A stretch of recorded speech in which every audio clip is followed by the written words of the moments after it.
नमस्कार साथियों।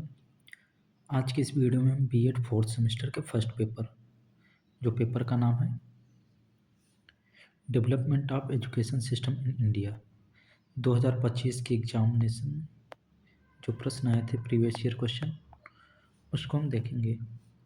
तो आगे बढ़ते हैं। प्रश्न संख्या 1 है, निम्नलिखित में से कौन सा गांधी जी की बुनियादी तालीम का उद्देश्य नहीं था?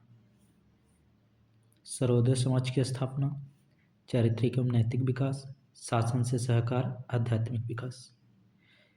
तो गांधी जी की जो बुनियादी तालीम शिक्षा का उद्देश्य था वो तो सर्वोदय समाज की स्थापना, ये सही है। चारित्रिक नैतिक विकास, ये भी सही है। आध्यात्मिक विकास, ये भी सही है। जो शासन से सहकार, ये नहीं है। कोऑपरेशन विद गवर्नमेंट, ये इसका राइट आंसर नहीं है, यह उद्देश्य नहीं है। खैर समिति का संबंध था, प्रश्न संख्या 2 है, खैर समिति का संबंध था माध्यमिक शिक्षा से, प्राथमिक शिक्षा से, उच्च शिक्षा से, राजनैतिक सुधार से। तो खैर समिति का संबंध था प्राथमिक शिक्षा से, ऑप्शन नंबर बी। प्रश्न संख्या 3 है, आचार्य नरेंद्र देव समिति 1939 किससे संबंधित थी? आचार्य नरेंद्र देव समिति माध्यमिक शिक्षा से संबंधित थी, secondary education. Acharya Narendra Dev committee 1939 was related to secondary education. अगला प्रश्न है, उत्तर प्रदेश में केंद्रीय प्रशिक्षण संस्थान की स्थापना का सुझाव किसने दिया था? उत्तर प्रदेश में केंद्रीय प्रशिक्षण संस्थान की स्थापना का सुझाव किसने दिया था? आचार्य नरेंद्र देव समिति प्रथम ने। प्रश्न संख्या 5 है, केंद्रीय शिक्षा सलाहकार बोर्ड की स्थापना पहली बार कब की गई? केंद्रीय शिक्षा सलाहकार बोर्ड की स्थापना पहली बार 1921 में की गई, option number C is the right answer. Sargent योजना कब प्रस्तुत की गई? सार्जेंट योजना कब आई थी? 1944 में, ऑप्शन नंबर सी राइट। विश्वविद्यालय अनुदान समिति के गठन का सुझाव किसने दिया था? हंटर कमीशन 1882, भारतीय विश्वविद्यालय आयोग 1902, कलकत्ता विश्वविद्यालय आयोग 1917, सार्जेंट योजना 1944। तो विश्वविद्यालय अनुदान समिति के गठन का सुझाव दिया था सार्जेंट योजना, जो 1944 में आया था। सार्जेंट योजना हेतु कितनी धनराशि आवंटित की गई थी? सार्जेंट योजना हेतु कितनी धनराशि? 313 करोड़ रुपए।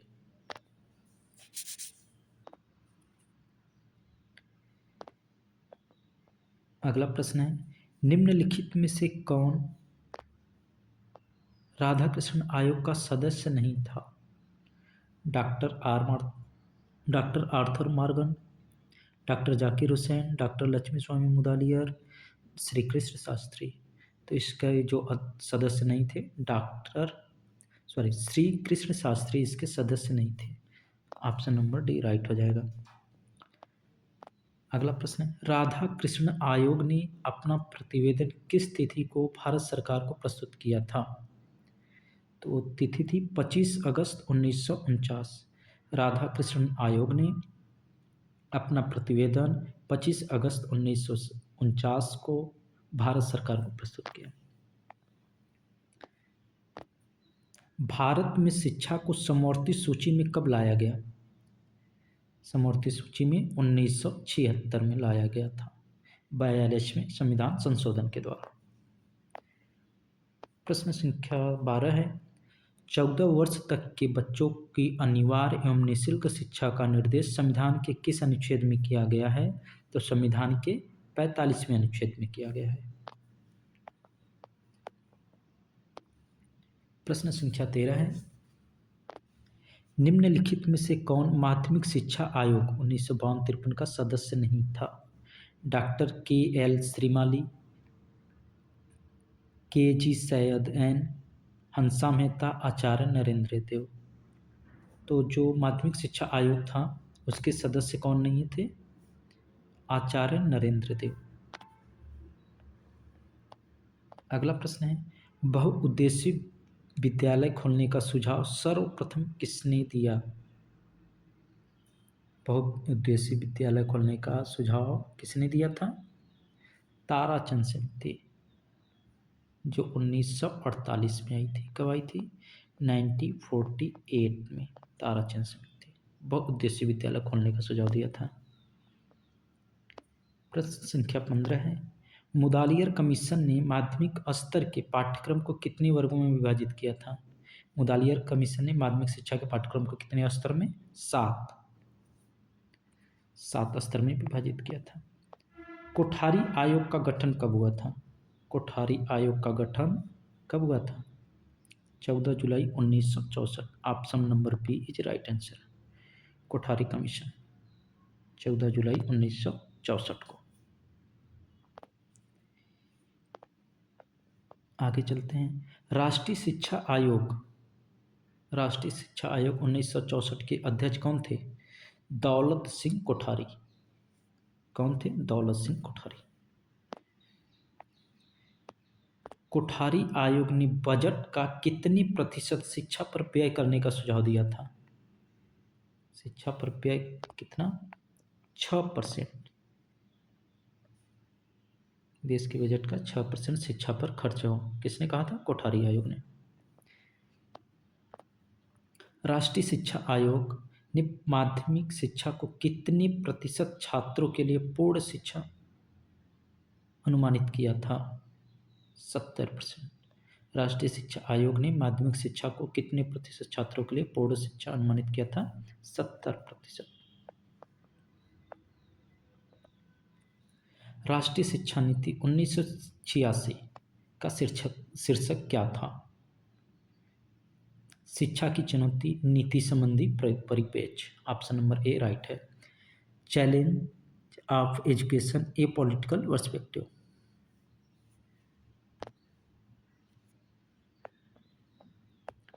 किस शिक्षा नीति में पहली बार प्राथमिक बाल्यावस्था देखभाल एवं शिक्षा के विषय पर बात की गई?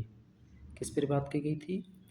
राष्ट्रीय शिक्षा नीति 1986 में पहली बार प्राथमिक बाल्यावस्था देखभाल एवं शिक्षा के विषय पर बात की गई थी।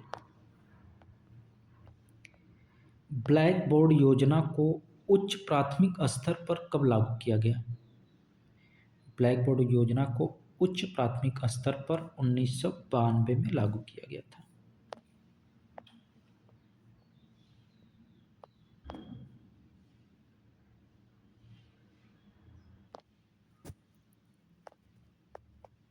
कहाँ तक हो गया?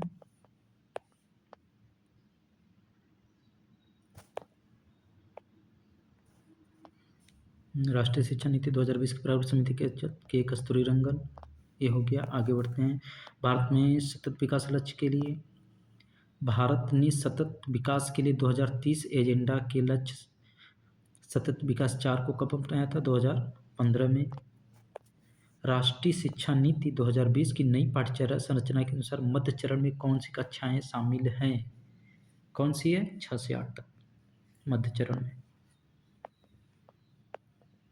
फिर प्रश्न संख्या 27 है, भारतीय ज्ञान प्रणाली सत्य, भद्र एवं सौंदर्य को किस एक शब्द में व्यक्त करती है? Sachchidananda. Indian knowledge system define truth, goodness and beauty in one words, that is Sachchit Ananda. समाजशास्त्र से संबंधित महत्वपूर्ण पुस्तक कौन सी है? कौन सी है? पुराण, नाट्यशास्त्र, धर्मशास्त्र। प्रयुक्त में से कोई नहीं। धर्मशास्त्र।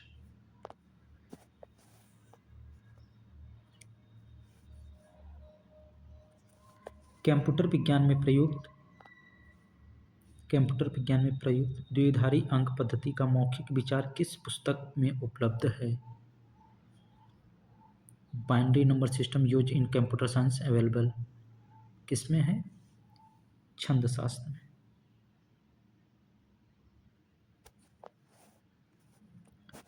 अगला प्रश्न है, शिक्षावल्ली का संबंध किस उपनिषद से है? शिक्षावल्ली का संबंध किस उपनिषद से है?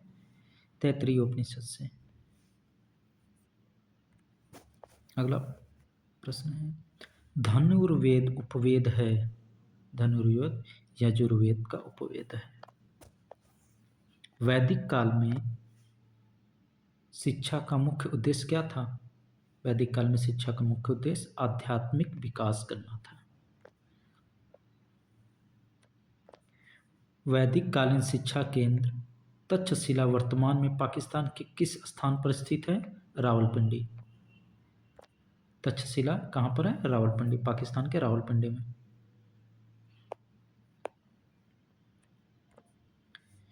स्टेटमेंट क्वेश्चन है। किसने कहा ऐसा कोई देश नहीं जहां ज्ञान के प्रति प्रेम इतने प्राचीन समय में आरंभ हुआ हो जितना भारत में, या जिसने इतना अस्थायी और शक्तिशाली प्रभाव उत्पन्न किया हो जितना भारत ने?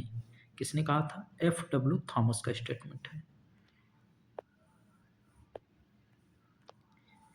प्रश्न है वैदिक काल में 4 वेदों का अध्ययन करने वाले विद्यार्थियों की क्या कहते थे?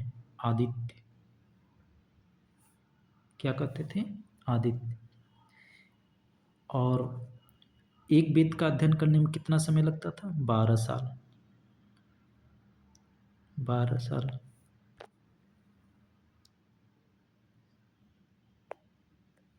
और एक वेद का जो अध्ययन कर लेता था उसको क्या बोलते थे? स्नातक। स्नातक। 2 वेद का अध्ययन 24 साल में होता था उसको क्या बोलते थे? वसु। जो 2 वेदों का अध्ययन कर लेता था उसको वसु, सॉरी यहाँ पे क्या होना चाहिए? वसु।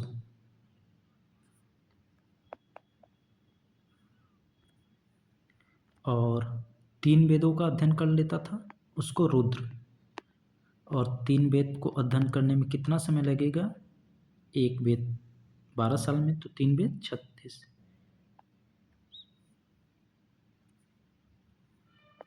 और 4 वेदों का अध्ययन करने में 48 साल वर्ष लगते थे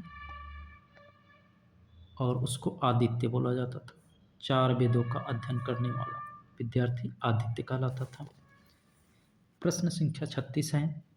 निम्नलिखित में से कौन से वैदिक कालीन शिक्षा का प्रमुख केंद्र थे? तक्षशिला, मिथिला, काशी। उपर्युक्त सभी थे। निम्नलिखित कौन से वैदिक कालीन शिक्षा के प्रमुख केंद्र थे? तक्षशिला, मिथिला, काशी। उपर्युक्त सभी हो गया। आगे बढ़ते हैं। बौद्ध शिक्षा प्रणाली में प्राथमिक शिक्षा की अवधि कितनी वर्ष थी? 6 वर्ष। सिद्धरस्तु नामक पुस्तक किस शिक्षा प्रणाली से संबंधित थी?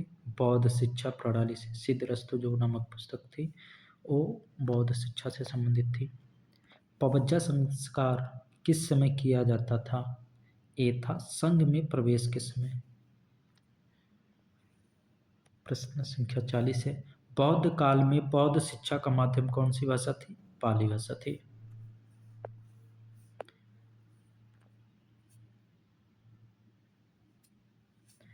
प्रश्न संख्या 41 है। बौद्ध काल में चिकित्सा विज्ञान की शिक्षा का मुख्य केंद्र क्या था? चिकित्सा विज्ञान का मुख्य केंद्र था तक्षशिला। निम्नलिखित में से कौन सा मुस्लिम शिक्षा प्रणाली का उद्देश्य नहीं था? ज्ञान का विकास था, चारित्रिक नैतिक विकास था, इस्लामिक संस्कृति का प्रचार, संसार से वैराग्य। ये नहीं था मुस्लिम शिक्षा का उद्देश्य। प्रश्न संख्या 43 है। नैतिक शिक्षा से संबंधित पुस्तक गुलिस्ता और बोस्ता के लेखक कौन हैं? इसके हैं शेरदादी। गुलिस्ता और बोस्ता के लेखक कौन हैं? शेरदादी। मुस्लिम काल में शिक्षा का माध्यम क्या था? अरबी एवं फारसी। क्या था? अरबी एवं फारसी। मध्यकाल में किस शहर को सिराज ए हिंद कहा जाता था? जौनपुर शहर को। मुस्लिम शिक्षा प्रणाली में बिस्मिल्लाह खानी रस्म की आयु क्या होती थी? 4 वर्ष 4 माह 4 दिन। बिस्मिल्लाह खानी रस्म की आयु 4 वर्ष 4 माह 4 दिन। श्रीरामपुर त्रिमूर्ति के नाम से कौन प्रसिद्ध थे? कैरेवाड़ और मार्समैन। कैरेवाड़, मार्समैन, श्रीराम कपूर त्रिमूर्ति के नाम से प्रसिद्ध थे। कलकत्ता मदरसे की स्थापना किसने की थी? कलकत्ता मदरसे की स्थापना वारेन हेस्टिंग ने की थी। बनारस संस्कृत कॉलेज की स्थापना किस वर्ष हुई थी? बनारस संस्कृत कॉलेज की स्थापना 1791 में किसके द्वारा? जोनाथन डक्कन के द्वारा हुई थी। कलकत्ता में हिंदू कॉलेज की स्थापना कब हुई थी? कलकत्ता में हिंदू कॉलेज की स्थापना 1817 में हुई थी। ठीक है, आज हमने 50 प्रश्न को देखा। नेक्स्ट वीडियो में इसका जो पार्ट 2 आएगा उसमें हम 50 क्वेश्चन और देखेंगे। ठीक है, वीडियो कैसी लगी? कोई सुझाव हो तो कृपया वीडियो के लास्ट में कमेंट करके बताएं। Thank you, thanks for watching.